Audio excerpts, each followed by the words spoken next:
विबासपुर नामक गांव में ज्योतिलाल नाम का एक व्यक्ति रहता था। उसके 3 अद्भुत बेटे थे। तीनों ही ज्योतिलाल के अपने बेटे नहीं थे। ज्योतिलाल ने उन्हें गोद लिया था। एक बार जब ज्योतिलाल दूर गांव घूमने गया था, अचानक बहुत तेज बारिश होने लगी थी। ज्योतिलाल एक दुकान के नीचे खड़ा था। तभी उसे बच्चे की रोने की आवाज आती है। वह देखता है, सामने बरसात में 3 बच्चे भीग रहे हैं। ऐसा लग रहा था उन्हें जन्म लिए कुछ ही समय हुआ है। ज्योतिलाल उन्हें उठाकर लाता है। उसके बाद वह उनके माता पिता को ढूंढता है। माता पिता ना मिलने पर वह खुद ही उन तीनों बच्चों को अपने पास रख लेता है और अपना बेटा बना लेता है। अब तक तीनों बेटे बड़े हो चुके थे। ज्योतिलाल के तीनों बेटों में एक न एक खूबी जरूर थी। तीनों भाई मिलजुल कर रहते थे। एक भाई का नाम सुखदेव था। उसकी सूंघने की शक्ति बहुत तेज थी। वह बहुत दूर की चीज भी सूंघ सकता था। दूसरा भाई जिसका नाम बलदेव था, वह बहुत बलशाली था। इसलिए गांव का कोई भी व्यक्ति उससे भिड़ना नहीं चाहता था। तीसरे भाई का नाम पूर्वदेव था। उसे किसी भी घटना का पूर्वाभास हो जाता था। आगे क्या होने वाला है वह उसे पता चल जाता था। अपनी इन्हीं अद्भुत शक्तियों की वजह से वह तीनों भाई दूर दूर तक प्रसिद्ध थे। तीनों किसी से नहीं डरते थे। लेकिन जब ज्योतिलाल आता था तब तीनों डर कर एक ओर बैठ जाते थे। तीनों ज्योतिलाल की बहुत सेवा करते थे और सारी बातें मानते थे। एक दिन ज्योतिलाल काम से वापस आया और खटिया पर लेट गया। पिताजी, मैं आपकी पैर दबा देता हूँ, आप आराम करो। बेटा तू रहने दे। तू पैर दबाने चलेगा तो मेरी पैर बचेगी या नहीं कौन जानता है। यह सुन तीनों भाई हंसने लगे। हाँ बलदेव भाई, अब रहने दो, मैं और पूर्वदेव यह काम कर लेंगे हैं। तीनों भाई अपने पिता के एक बुलाने पर हाजिर हो जाते थे। ज्योतिलाल भी उन्हें अपने बेटों से भी बढ़कर मानता था। अपने इन्हीं तीनों बेटों के लिए ज्योतिलाल ने शादी नहीं की। वह सोचता था अगर मेरी पत्नी आएगी तो वह इन्हें प्यार नहीं करेगी। एक बार की बात है, ज्योतिलाल को किसी जरूरी काम से बाहर जाना था।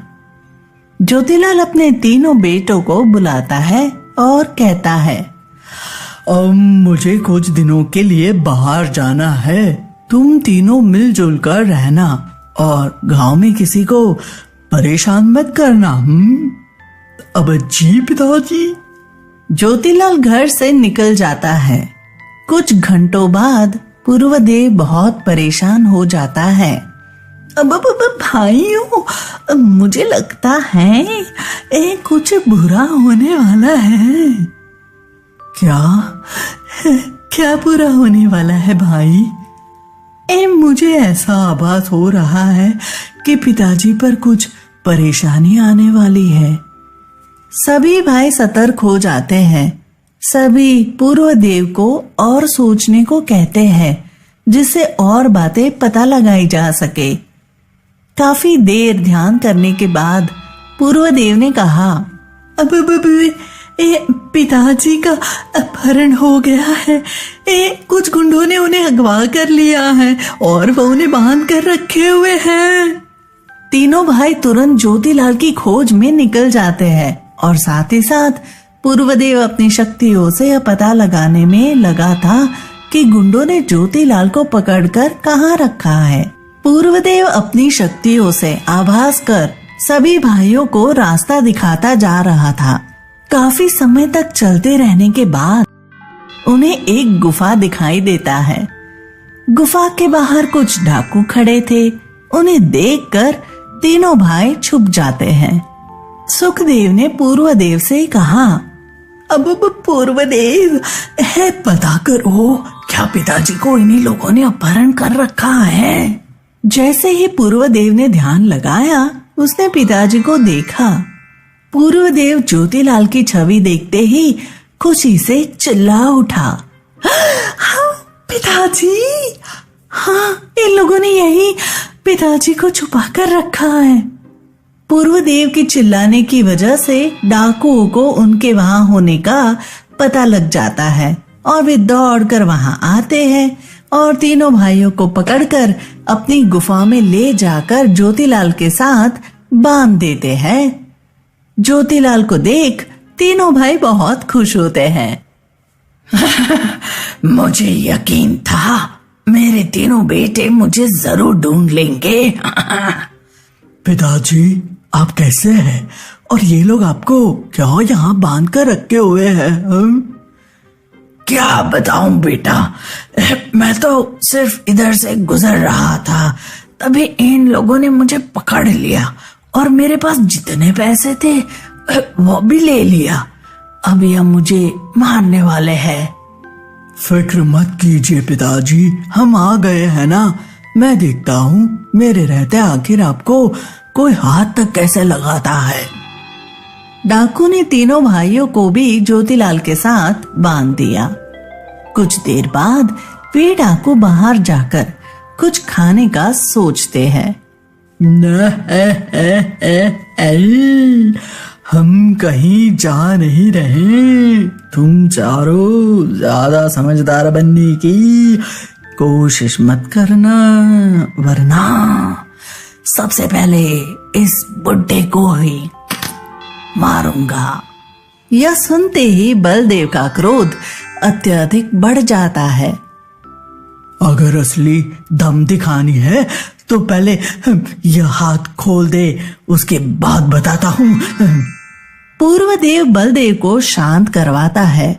डाकू ने बलदेव को और भी रस्सियों से बांध दिया और खाने चले गए।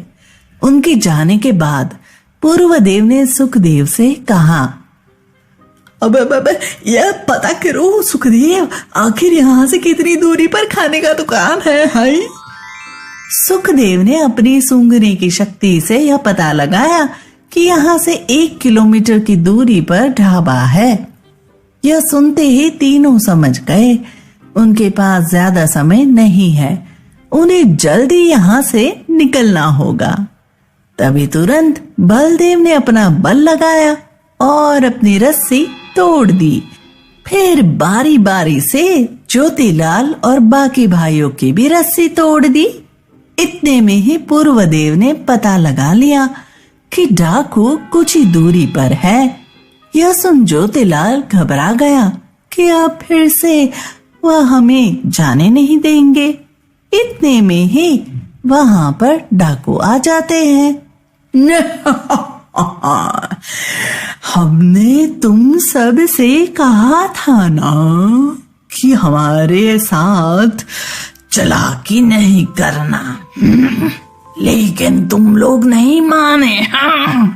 अब देखो, सबसे पहले इस बुड्ढे को ही मारूंगा, फिर तुम सब भी मारे जाओगे।